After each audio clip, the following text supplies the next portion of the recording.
Na medida em que o avanço tecnológico vai acontecendo e que os meios de comunicações vão ficando cada vez mais próximos das pessoas comuns da sociedade, é claro que muitas mentiras que ficaram encobertas ao longo do tempo, perpetuados pelos livros segmentados que são escritos, é claro que esses fatos podem agora serem colocados novamente à prova. E uma simples pesquisa hoje, por esse fantástico meio de comunicação que é a internet, pode desvendar muitos mistérios, desfazer muitos mitos e trazer à luz da verdade algumas mentiras que estiveram ocultas até o presente momento.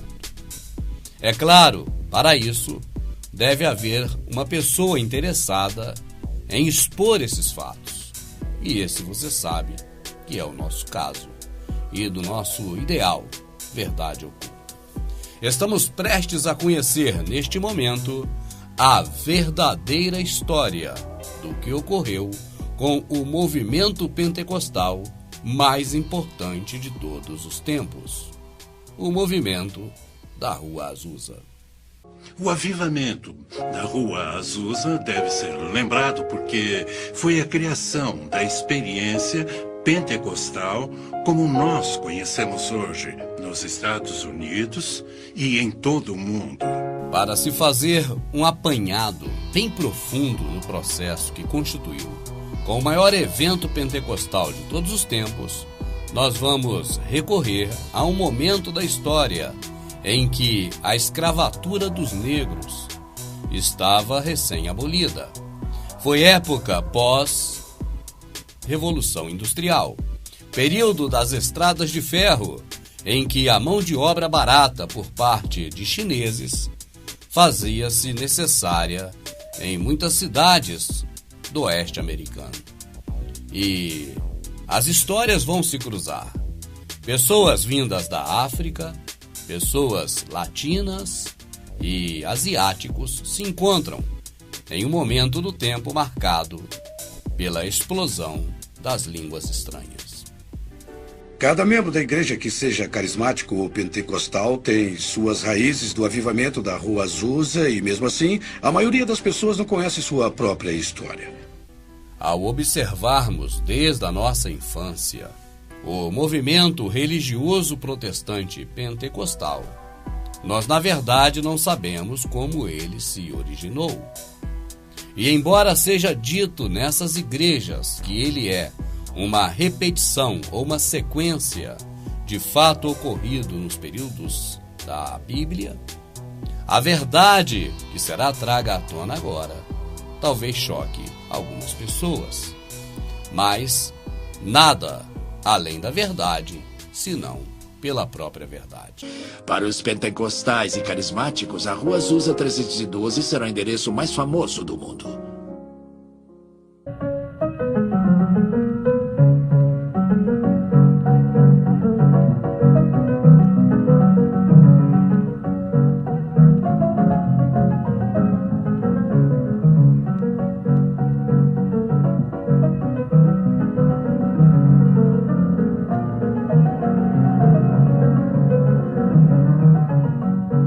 O final do século XIX assistiu à grande revolução industrial. As pessoas se tornavam parte das engrenagens industriais.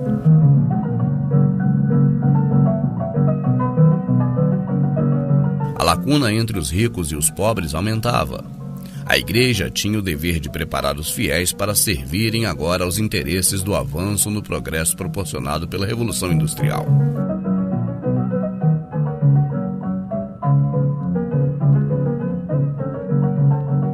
Até mesmo grupos comuns e tradicionais, como os batistas e os metodistas, enfatizavam mais os bens materiais acima do interesse em uma vida futura na eternidade. Graças ao método de evangelização de Finney e Moody, as igrejas estavam cheias. Porém, faltava algo aos que professavam o cristianismo protestante, uma mola para impulsionar a religião, na mesma proporção da Revolução Industrial que escravizaria para sempre os mais humildes e das diferenças sociais que se acentuavam.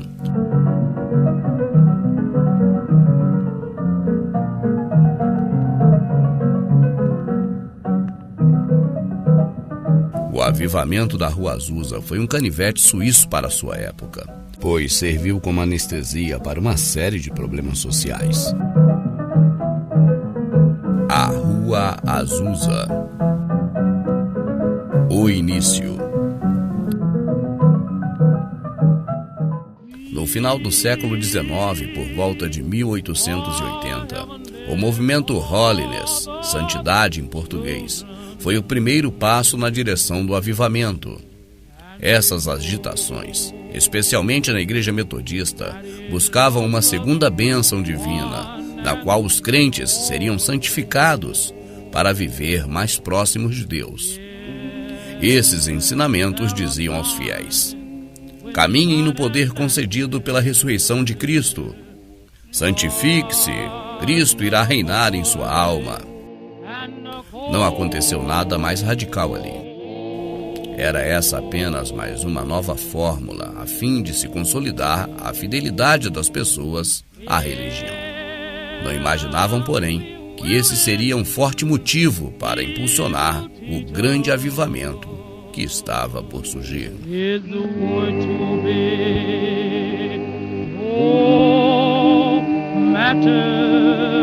O incentivo. Neste mesmo período, apareceu John Nelson Darby defendendo a teologia do dispensacionalismo que pregava o fim do mundo iminente antes do ano 2000. Assim foi criada a Irmandade Plymouth. A virada do século fez com que a doutrina pré-milenarista ficasse conhecida. Começaram a propagar a ideia de um século cristão, na qual a igreja e a tecnologia prenunciariam o reino de Deus. Os pré-milenaristas, no entanto, afirmavam que o fim dos tempos estava próximo, pois seria caracterizado como fora profetizado, pelo irromper de uma imensa atividade espiritual. Darby não sabia, mas seus ensinamentos, amplamente difundidos naquela época, iria desencadear no mais significativo advento protestante até os dias de hoje.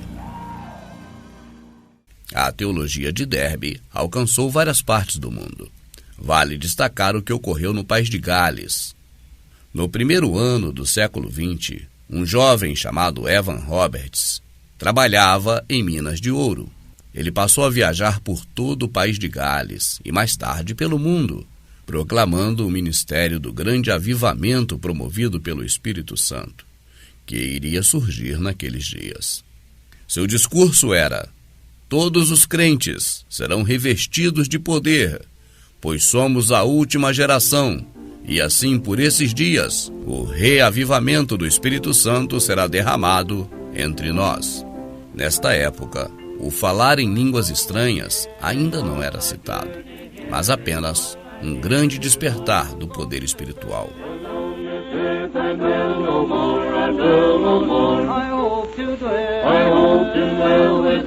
A semente em Los Angeles.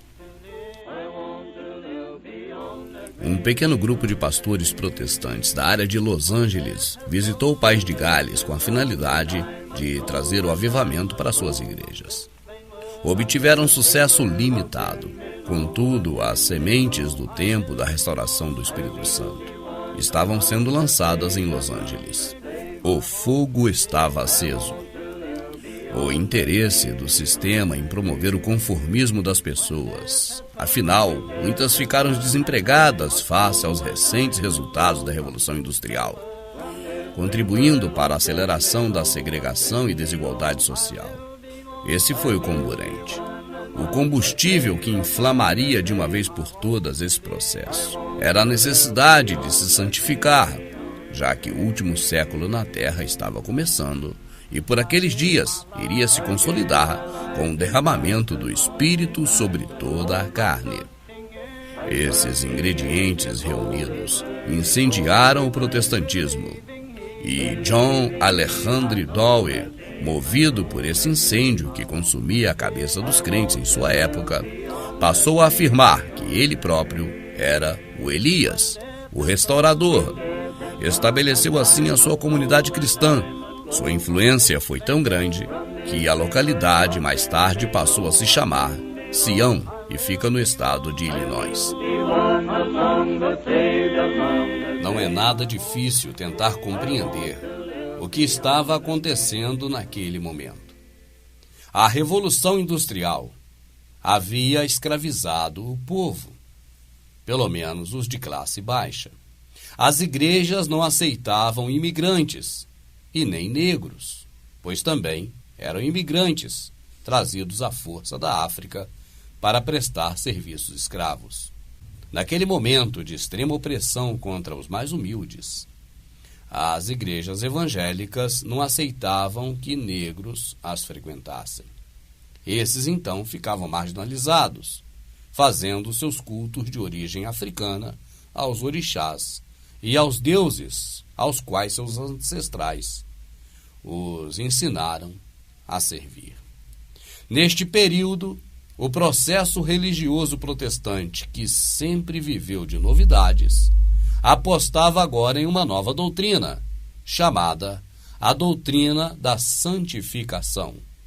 E era pregado em todo o culto que as pessoas deveriam agora estar promovendo um segundo passo. O primeiro, segundo esta visão, seria a salvação que as pessoas obtiveram na morte de Jesus. E esse segundo passo dizia respeito a que as pessoas agora se santificassem, se separassem dos do mundo e ficassem entregues mais tempos dentro dos templos, fazendo suas orações e suas liturgias. Esse movimento de santificação pregava que o motivo dele ter sido iniciado é que haveria pouco tempo pela frente.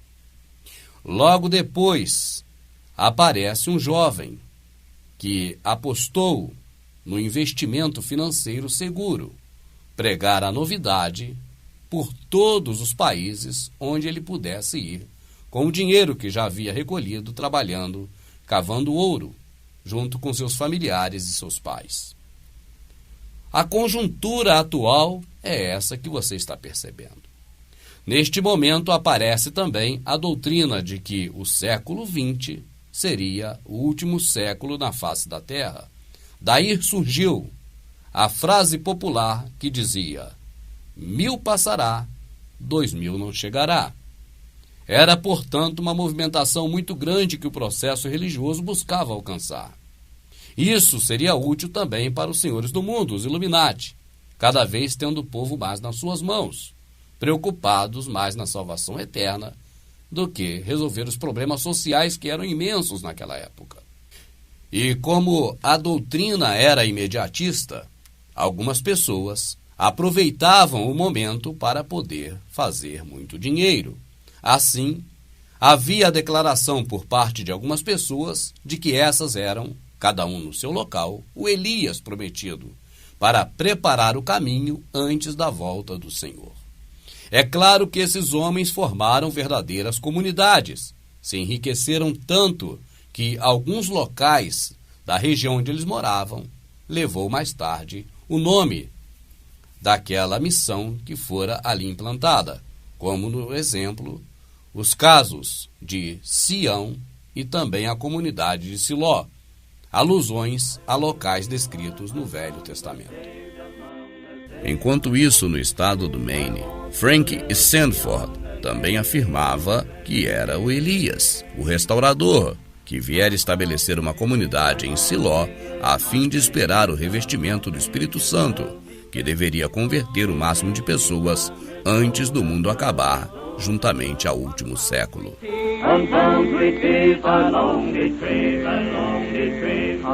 Em 1903, Charles Fox Parham passou cerca de 6 meses em Siló. Ele era um pregador metodista da linha dos Holiness, da Santidade. Era do Kansas. Ele procurava a nova fé que aparecera. Assim, junto com sua esposa, fundaram uma casa de purificação em Topeka, onde as pessoas poderiam permanecer gratuitamente, enquanto oravam pela vinda da unção divina do último século. Em dezembro daquele mesmo ano, quando se reuniram no culto de vigília do Ano Novo, eles obtiveram a resposta. O batismo no Espírito Santo seria manifestado pelo dom de línguas.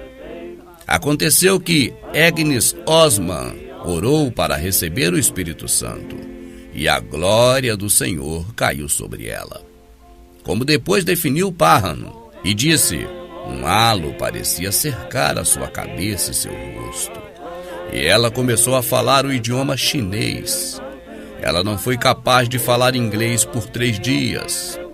No mês seguinte, a maioria dos que ali estavam também conseguiram falar essa língua estranha, o chinês. Os esforços de Parham para espalhar esse avivamento para as cidades de Kansas City e Lawrence fracassaram. As igrejas se opuseram e os jornais zombavam deste fato. Em 1903, uma mulher do Texas teria sido curada depois de uma oração de Parham, o que levou a convidá-lo para promover um avivamento na cidade de Galena, no Texas. Esse empreendimento foi bem sucedido. Em 1905, essas reuniões pentecostais, ou do Evangelho Pleno, aconteciam no Missouri, no Kansas e no Texas, e eram frequentadas por cerca de 25 mil pessoas. Depois da campanha de Houston em 1905, Parham fundou ali um trabalho.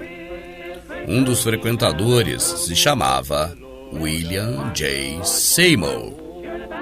Surge o pai da criança.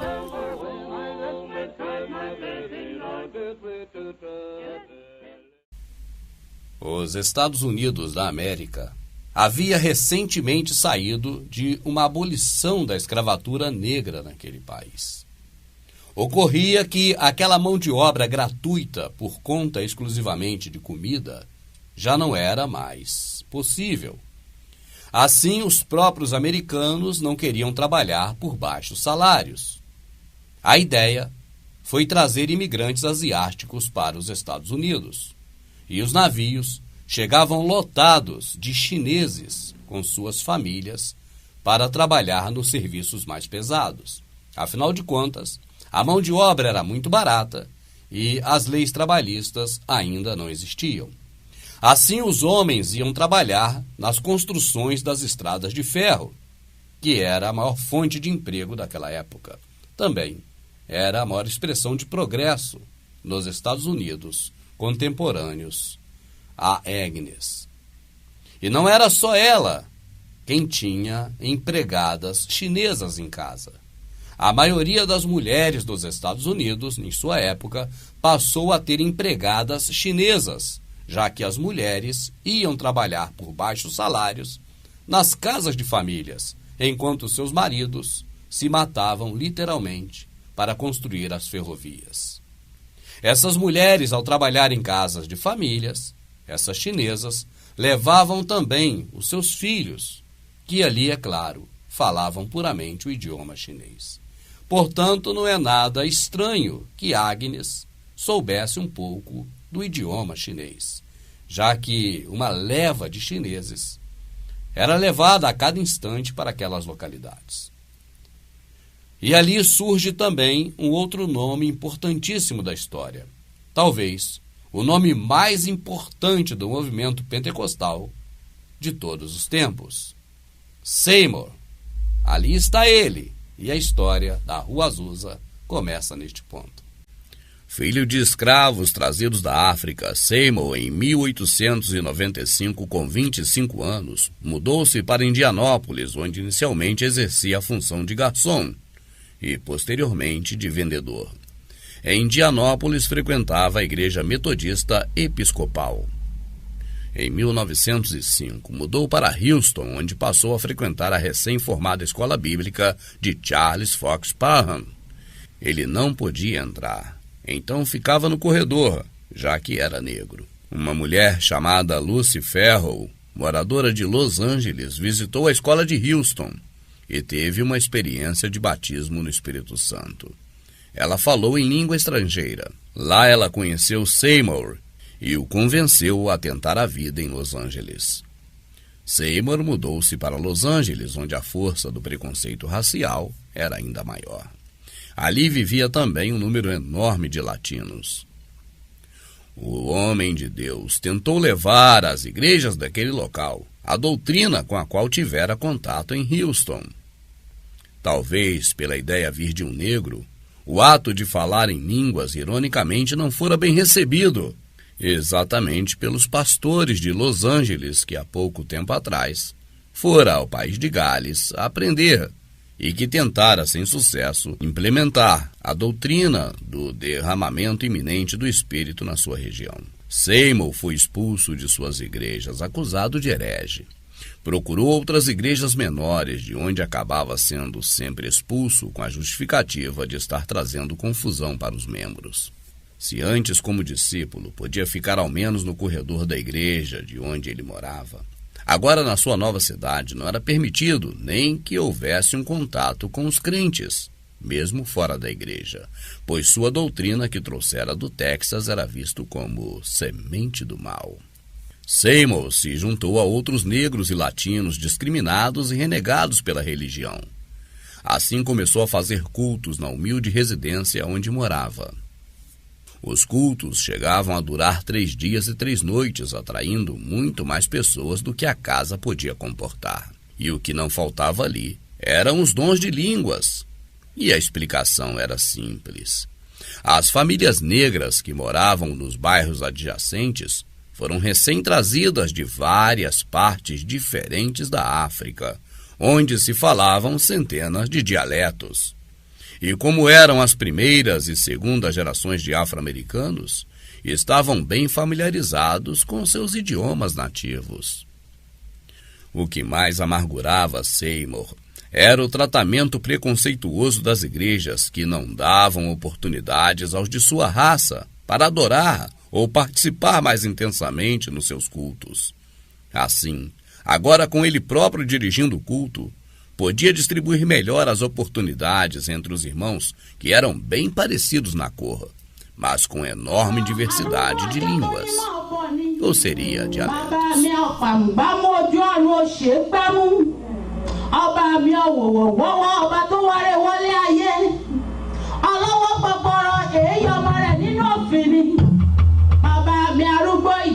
Ọlọ́run tó lágbára lórí ayé, ọba mi tó lè dìlífà láì gbowó láì gbẹ̀jẹ́, ọba mi olórúkọ ńlá, olórúkọ ẹgbàágbèje, mo súnmọ́ bá níwọ̀n ẹgbẹ̀fà, mo jìnnà sí níwọ̀n ẹgbẹ̀fà.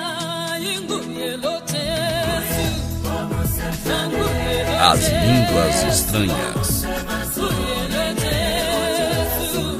O fato de que os negros antes na África viviam isolados um dos outros fizera por força da natureza com que cada grupo ou tribo de cada localidade falasse seu próprio dialeto ou idioma. E neste momento, portanto, estavam tendo uma oportunidade enorme, criada por Seymour, de formar uma reintegração social através da religião. Assim se juntavam cada vez mais negros ao grupo e cada um, em sua oportunidade concedida, podia falar em seu dialeto, desde que houvesse quem traduzisse para o inglês, que era a língua que todos podiam entender. O grupo crescia. Rapidamente a casa ficou pequena.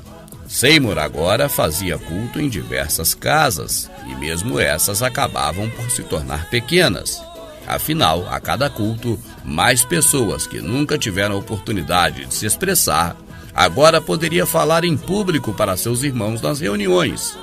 Podiam também cantar, contar testemunhos, que na maioria não eram pessoais, mas de suas experiências familiares e histórias do seu povo e do seu passado.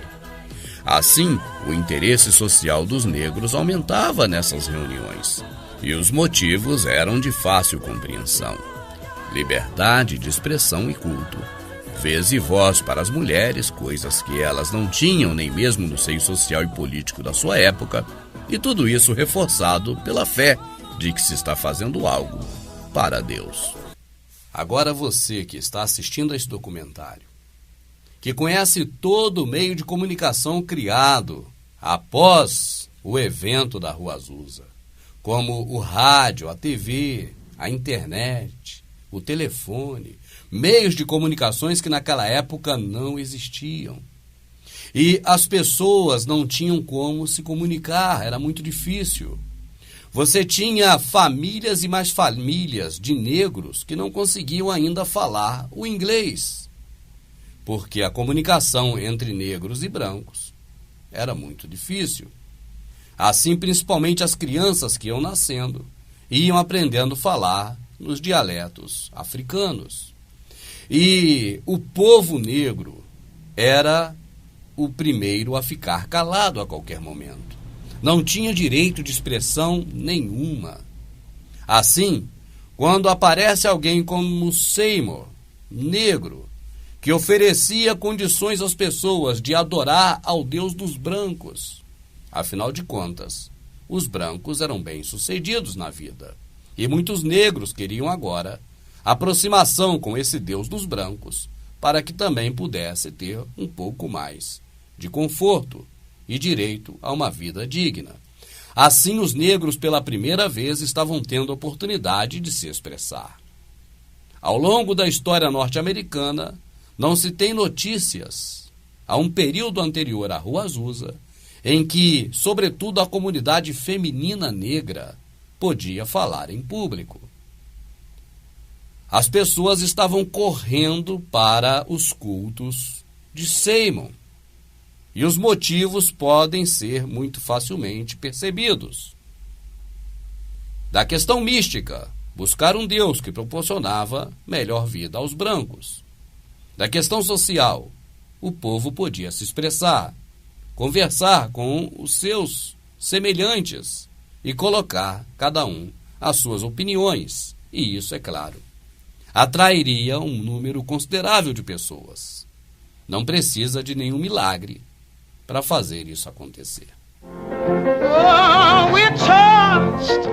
A famosa Rua Azusa, com os cultos acontecendo sob a direção de Seymour, cada vez em mais casas diferentes e cada vez com mais adesões, não demorou para que se cotizasse entre os irmãos e conseguissem dinheiro suficiente para a compra da sua própria igreja. Havia ali próximo uma igreja metodista que não tinha se contextualizado com aquele momento religioso e estava fechada há alguns anos. Seus donos aceitaram a oferta de compra. Não houve reforma prévia do templo. Do jeito que estava, passou a ser utilizado pelos afro-americanos. Ali sentadas nos bancos de tábua ou em pé entre materiais de construções, as pessoas rendiam seu culto de adoração cheias do Espírito Santo. A igreja foi nomeada de Missão Evangélica da Fé Apostólica, onde todos eram bem-vindos, afinal todos são de Deus.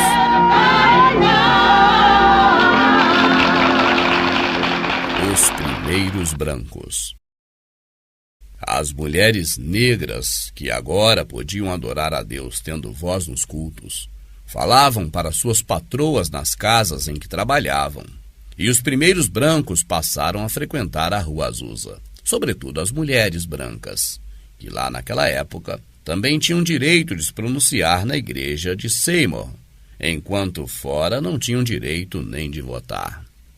As mulheres brancas levavam então seus maridos para a Rua Azusa, e todos esses podiam testemunhar a ação do Espírito Santo, batizando a todos no momento da oração coletiva, onde a variedade de línguas estranhas eram incontáveis. Abale abiri bazaba mu rugo rwe amazuku azakuka izumira hasi n'ishami rye rizacirwa hejuru kwibuka kwe kuzashira mu isi kandi izina rye rizongera. Neste momento chegam duas mulheres brancas que juntas seriam Deus e o diabo na vida de Seymour, Florence Lewis Crawford e a jovem Clara Loom.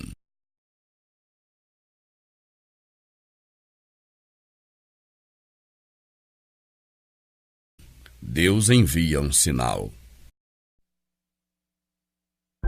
Precisamente às 5h12 da madrugada, horário local, em 18 de abril de 1906, um imenso terremoto sacudiu e acordou bruscamente os moradores da área de São Francisco.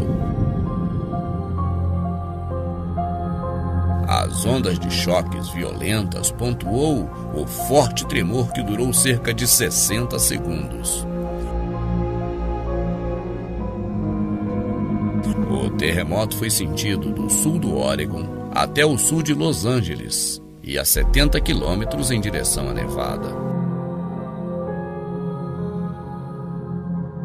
Foi o terremoto mais destrutivo da história norte-americana, 8,3 na escala Richter.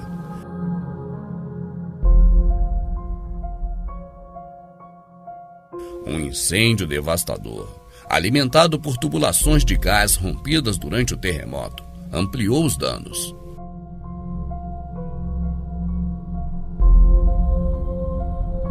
Cerca de 700 pessoas estavam mortas nos 514 quarteirões da cidade que foram atingidas pelo incêndio.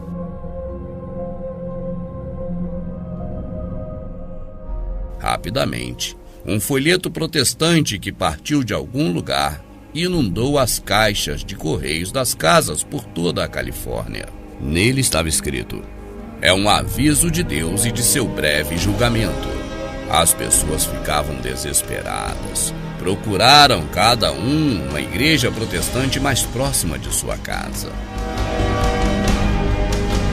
Para as pessoas de pele clara, havia muitas possibilidades de escolha, mas para as pessoas afro-americanas, só havia um endereço, e ele ficava na Rua Azusa, número 312. Se para muitos o terremoto e suas consequências foram terríveis, para a igreja de Seymour foi uma dádiva, pois seu público agora não cabia no templo.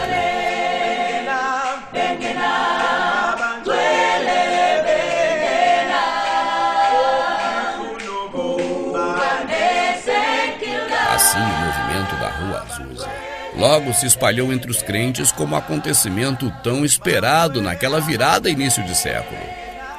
Não somente os negros procuravam se aproximar, mas também os brancos e até mesmo os que antes do terremoto não aceitavam os negros em seus templos, agora corriam juntos aos montes para a Rua Azusa.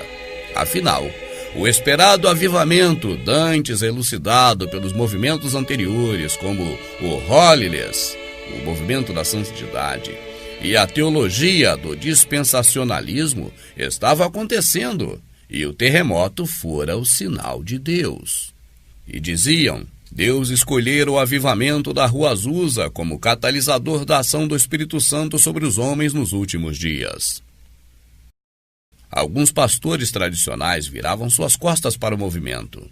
Por outro lado, seus membros não faziam o mesmo, e o êxodo religioso aumentava. Enquanto Seymour pregava: "O Deus que eu sirvo é aquele que exalta os humilhados." Compreender o que estava acontecendo naquele momento não é uma tarefa tão difícil. Virado do século, ainda não existiam rádio, televisão, comunicação globalizada como se conhece hoje. É coisa que aquelas pessoas morreram e nunca viram. O máximo que se podia receber de informações adivinha dos jornais, mas esses não davam informações de locais distantes, apenas da sua própria cidade.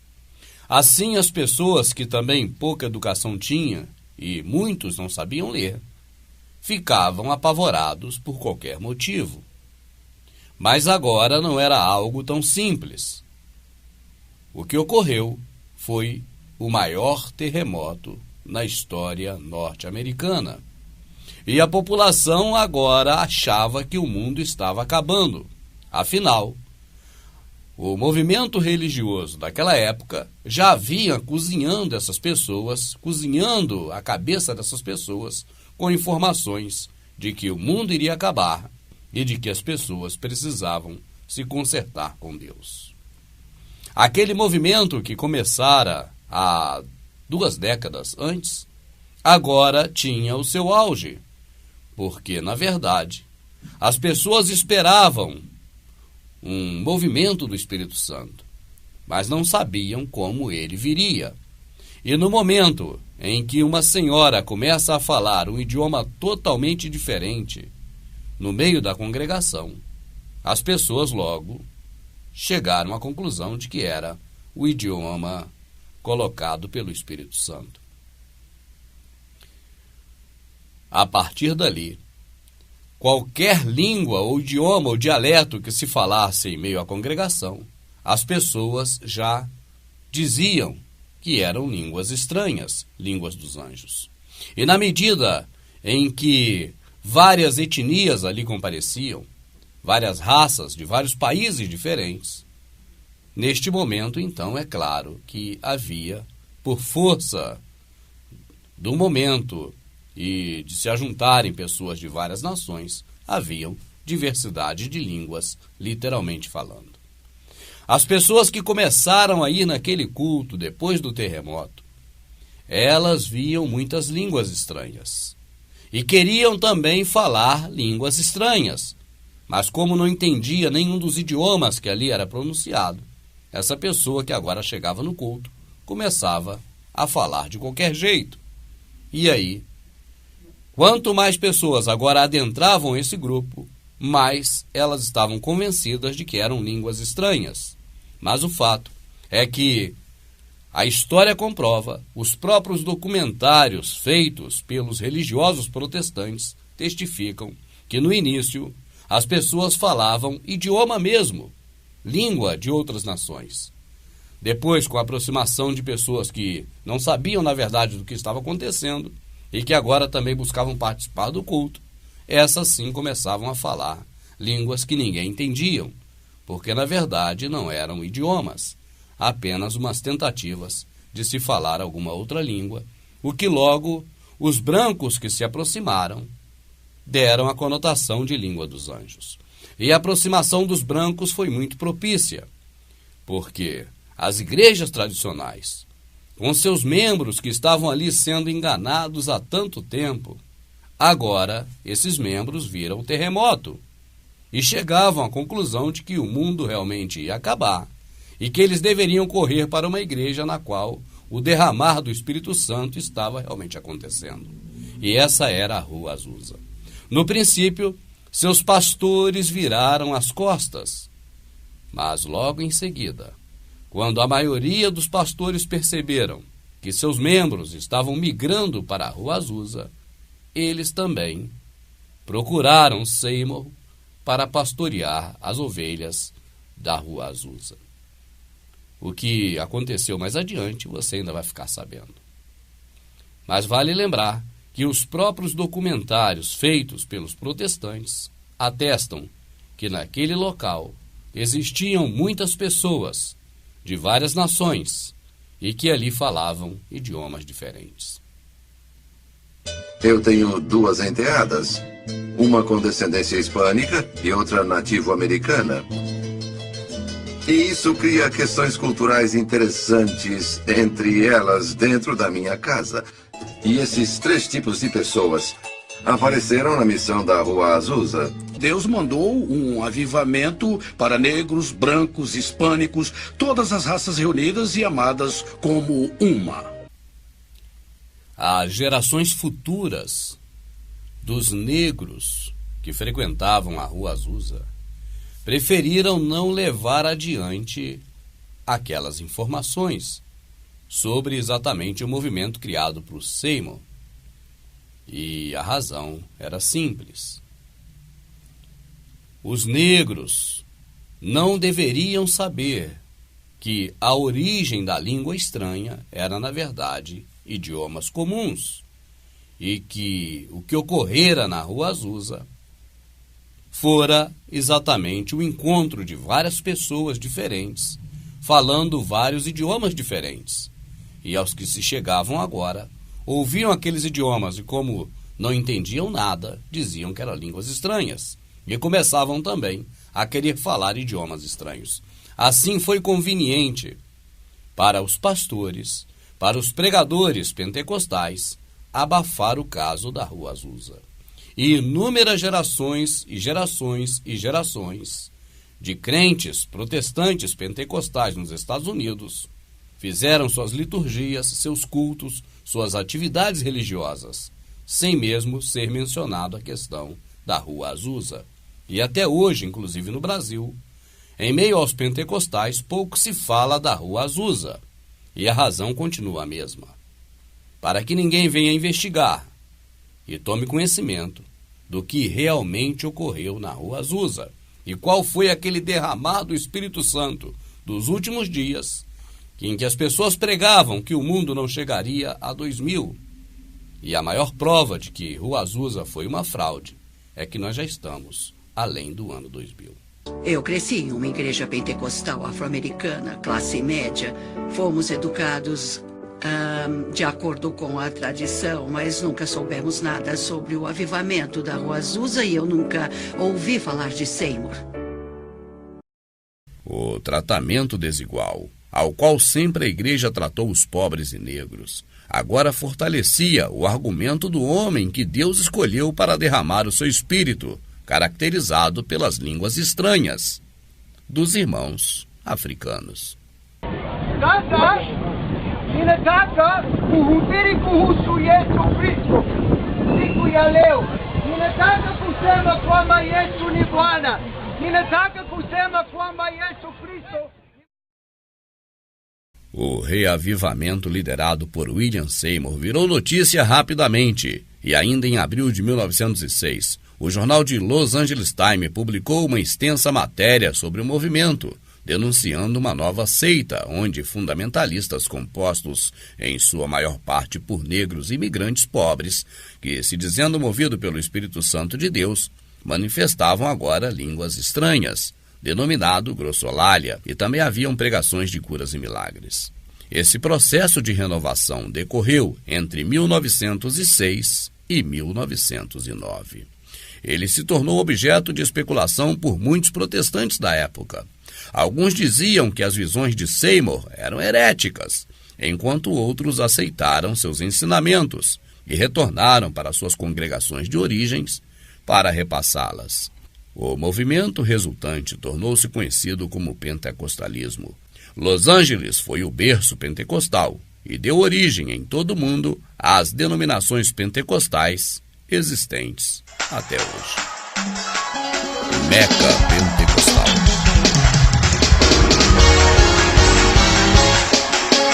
Falar hoje em movimento pentecostal, seja de qualquer forma e aspecto, é falar do movimento criado em Los Angeles, pois não há nada novo hoje em dia que já não tenha sido feito ou experimentado na Rua Azusa em seu auge. Não somente os negros, mas principalmente eles, vinham de diversas partes do país para conhecer e levar o movimento para suas cidades. E isso fazia com que as novidades e renovações aflorassem em cada culto. Se no início as pessoas naturalmente falavam seus idiomas nativos africanos em suas orações, entregas de profecias e testemunhos, agora os que ouviam passavam também a falar em línguas, mas essas eram realmente estranhas a todos. O ato da unção do Espírito Santo não se resumia em falar em outras línguas. As pessoas sapateavam, se contorciam, babavam, gemiam, rodavam e, como isso atraía mais gente, passavam também a pular e cair sentado ou deitado no chão. Esperneavam e até mesmo deitavam de costas, jogando os pés para cima, não se importando com as partes íntimas. Outros simulavam por horas brigas com adversários invisíveis, socando e chutando o ar aos gritos. Corriam de um lado para outro da congregação.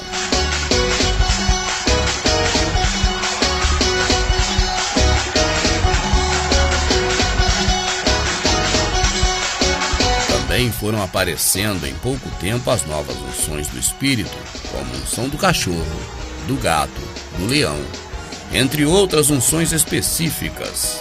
Assim, cada unção tomava um ungido que agia conforme tal. medida que as liberdades não eram coibidas. Afinal, ninguém podia intervir na ação do Espírito Santo e ele deveria usar as pessoas como quisesse.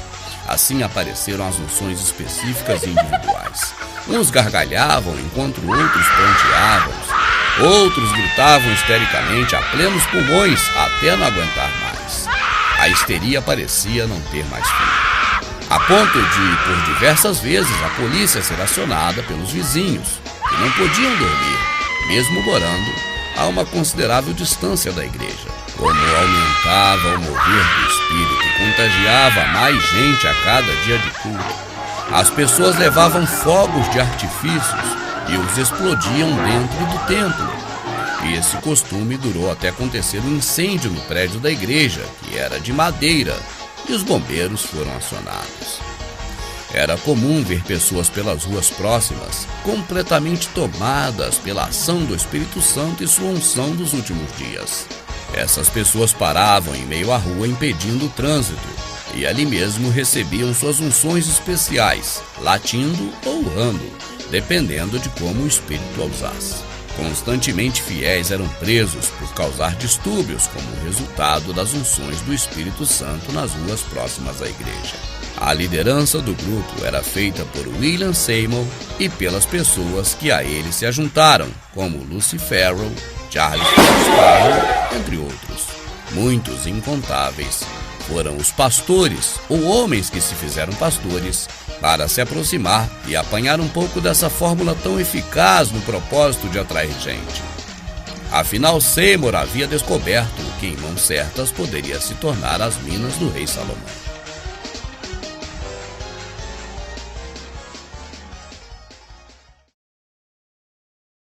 O Espírito de Deus era tão forte na Rua Azusa que às vezes as pessoas caíam a um quarteirão do prédio pela convicção para pagar seus pecados ou pelo poder do Espírito Santo. Se as mulheres eram pegas falando em línguas na esquina, eram presas como pessoas insanas. E muitas vezes as mulheres eram ridicularizadas pela imprensa. Falavam constantemente para elas que elas eram indecentes, porque rolavam no chão, e o vestido delas podia subir um pouco. Teve até um artigo de jornal que falava que elas deitavam no chão e balançavam os pés no ar, de forma que não se encontrava em nenhum outro lugar de Los Angeles. E não demorou muito para o movimento ganhar o impulso mundial, quando o jovem, que era mineiro e se transformou em dono de minas de ouro por todo o México, resolveu investir um pouco mais, a fim de propagar ao mundo o movimento da Rua Azusa. E afinal, na visão de Evan Roberts, seria justo, já que ele havia colaborado anos antes para fomentar essa ideia da descida do Espírito Santo. Um pequeno inconveniente. Seymour tinha o produto, mas não tinha o dinheiro necessário para expandir os negócios. Evans tinha o dinheiro necessário e não se incomodaria de dar a Seymour uma pequena participação nos lucros, advindos das igrejas a serem implantadas em várias partes do planeta. O financiamento de missionários enviados desde a Rua Azusa através do investimento de Evans se tornou possível. Espalhadores daquele ministério deveriam agora montar igrejas em todos os lugares do mundo. Mas havia um inconveniente: a língua.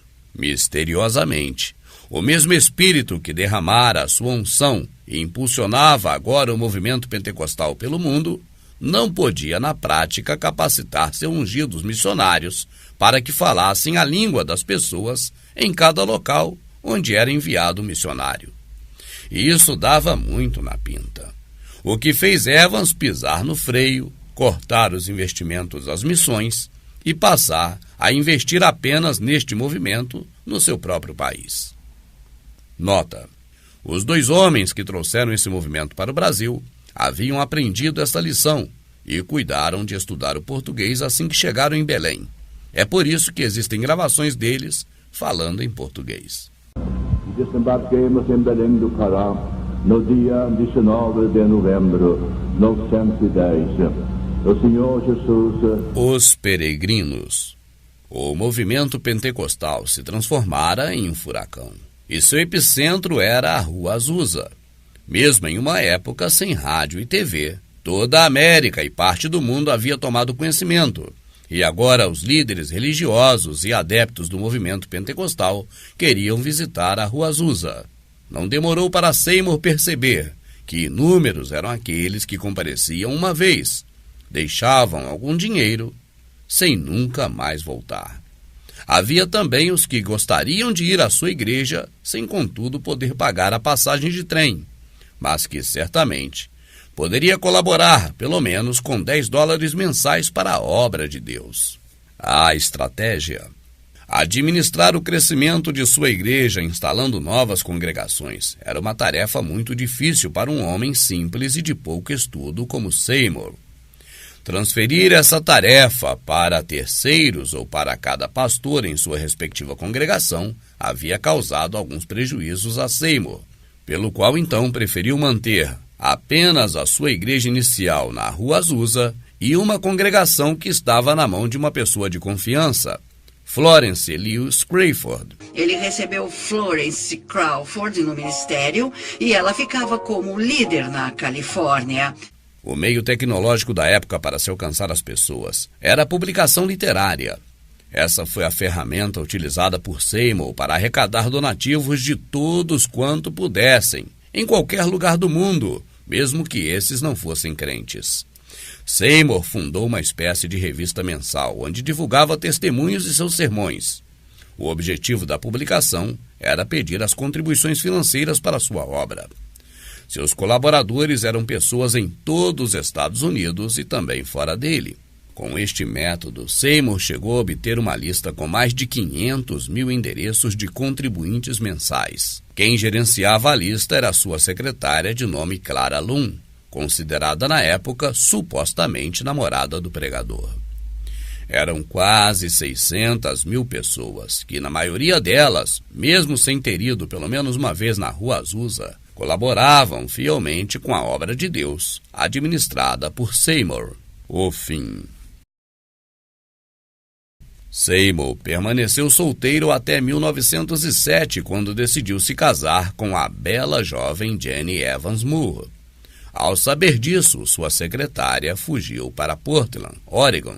Foi se juntar a Florence Lewis Crayford, ela que havia deixado a Igreja Batista e se tornado membro da Igreja de Seymour logo no início, e que estava administrando a última congregação de Seymour deixada por ele por confiar em Florence Lewis Crayford. Mas Jenny não foi sozinha.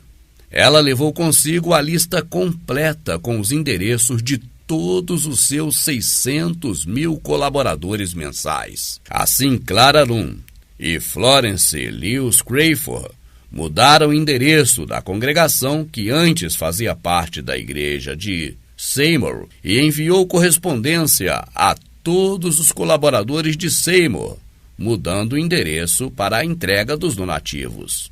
Assim, a sua congregação, agora uma denominação independente, arrecadou só de uma vez no primeiro mês quase $2 milhões. Para Seymour restaram apenas as doações dos fiéis que ainda frequentavam a Rua Azusa. Em 1909, a igreja da Rua Azusa ainda estava funcionando, mas apenas as cinzas de sua rápida combustão eram vistas. O legado.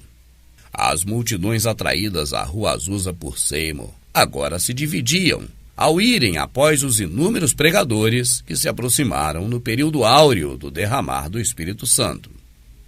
Em 28 de setembro de 1922, Seymour faleceu. Seu feito tornou possível fazer inúmeros milionários e continua fazendo até hoje. O segmento da Rua Azusa mais significativo para nós brasileiros foi o que surgiu a partir de 1913. Se chamava Igreja de Deus em Cristo. Essa ramificação se expandiu consideravelmente através da ordenança de pastores em suas filiais. Em um ano já possuía 352 congregações com seus respectivos pastores subordinados. Charles Mason, que saíra da igreja de Seymour, era o pastor-presidente. Ele era negro, mas grande parte dos pastores sob seu comando eram de pele clara, já que esses ofereciam seus serviços pastorais a preços módicos. Mais de 350 pastores brancos se juntaram à Igreja de Deus em Cristo com Mason. Após exatamente um ano, a maioria dos pastores de Mason eram brancos. Em abril de 1914, 8 desses pastores convocaram em oculto uma assembleia com todos os pastores brancos da Igreja de Deus em Cristo. O presidente Charles Mason não fora informado.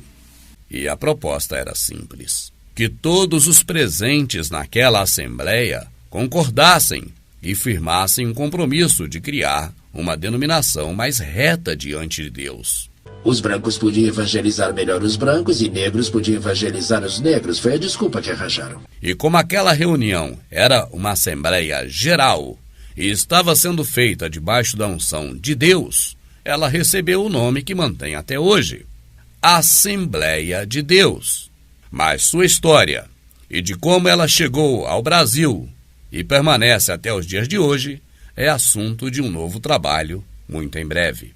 Antes de terminar, vale lembrar que na década de 90, os pastores brancos dissidentes que fundaram a Assembleia de Deus, após anos e anos de enriquecimento, resolveram agora, em um ato público, pedir desculpas e lavar os pés dos seguidores de Charles Mason. Saiba que este ato não vai apagar tudo o que aconteceu, mas vai estabelecer um novo começo em nome de Jesus. Aleluia, irmão. Em nome de Jesus. Abençoado. Obrigado, Senhor. Muito obrigado. Obrigado, meu Aleluia. Deus, obrigado. Em nome de Jesus. Nós lavamos as ofensas do passado.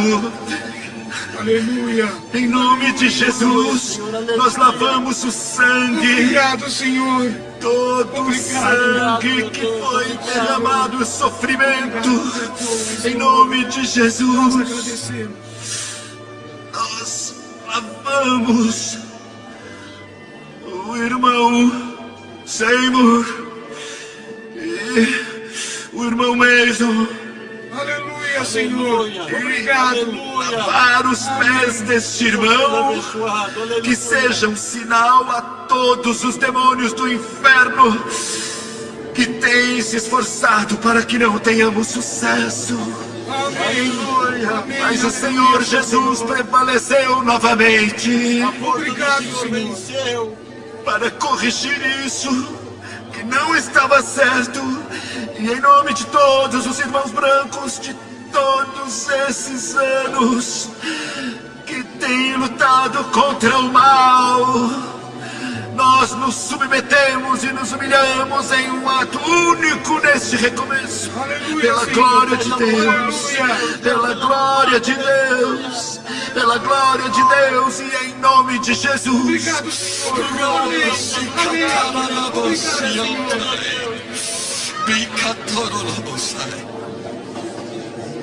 Eles formaram a Assembleia de Deus. O que isso significa é que eles não podem ser vistos como filhos rebeldes dessa igreja-mãe que é Deus em Cristo. Porque a história verdadeira nunca foi realmente documentada ou contada.